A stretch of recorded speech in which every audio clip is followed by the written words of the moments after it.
ইসলামের তৃতীয় পবিত্রতম স্থান, আমাদের কলিজার টুকরো, পবিত্র আল আকসা মসজিদ।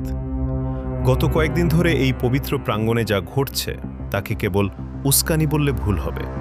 এটি সরাসরি মুসলিম উম্মাহর হৃদয়ে আঘাত। ইসরায়েলি বাহিনী একের পর এক সীমা লঙ্ঘন করে চলেছে, কিন্তু প্রশ্ন হল, নেতানিয়াহু প্রশাসন কি বুঝতে পারছে তারা আগুনের সাথে খেলছে? আল আকসায় এই বারবার আঘাত কি ইসরায়েলের চূড়ান্ত পতনের ঘণ্টা বাজিয়ে দিচ্ছে? আজ আমরা বিশ্লেষণ করব কেন ইসরায়েলের এই ঔদ্ধত্য তাদের নিজেদের জন্যই কাল হয়ে দাঁড়াতে পারে। গত রোববার পবিত্র আল আকসা প্রাঙ্গণ থেকে 2 নারী মুসল্লি এবং মসজিদের পরিচ্ছন্নতা বিভাগের প্রধান রায়েদ জাগিরকে আটক করেছে ইসরায়েলি বাহিনী। কোনো সুনির্দিষ্ট অভিযোগ ছাড়াই তাদের অজ্ঞাত স্থানে নিয়ে যাওয়া হয়েছে।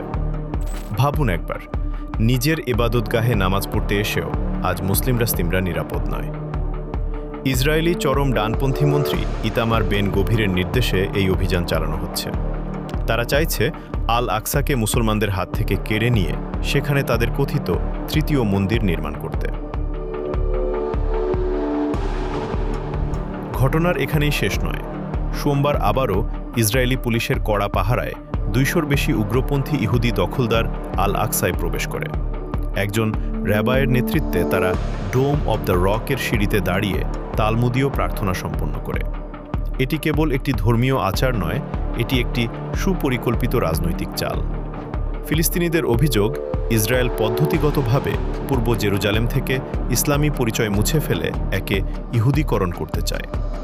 2003 সাল থেকে তারা আন্তর্জাতিক আইন, ওয়াকফ বিভাগের আপত্তি তোয়াক্কা না করে এই জবরদস্তি চালিয়ে যাচ্ছে।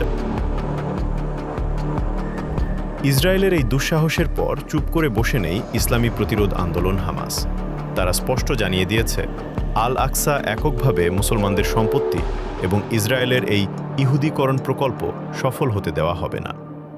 হামাস ইতোমধ্যেই সারা বিশ্বের মুসলিমদের এবং বিশেষ করে ফিলিস্তিনিদের আল আকসা রক্ষায় ঐক্যবদ্ধ হওয়ার ডাক দিয়েছে। এখানেই লুকিয়ে আছে ইসরায়েলের আসল ভয়। যদি এই উস্কানি চলতেই থাকে এবং বিশ্বের 57টি মুসলিম দেশ যদি তাদের অভ্যন্তরীণ বিভেদ ভুলে আল আকসা রক্ষায় এক হয়, তবে ইসরায়েলের অস্তিত্ব রক্ষা করা অসম্ভব হয়ে পড়বে।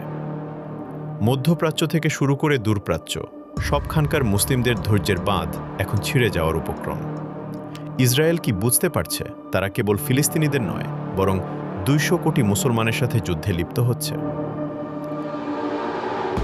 আন্তর্জাতিক আইন অনুযায়ী 1967 সালে ইসরায়েলের এই দখলদারি অবৈধ।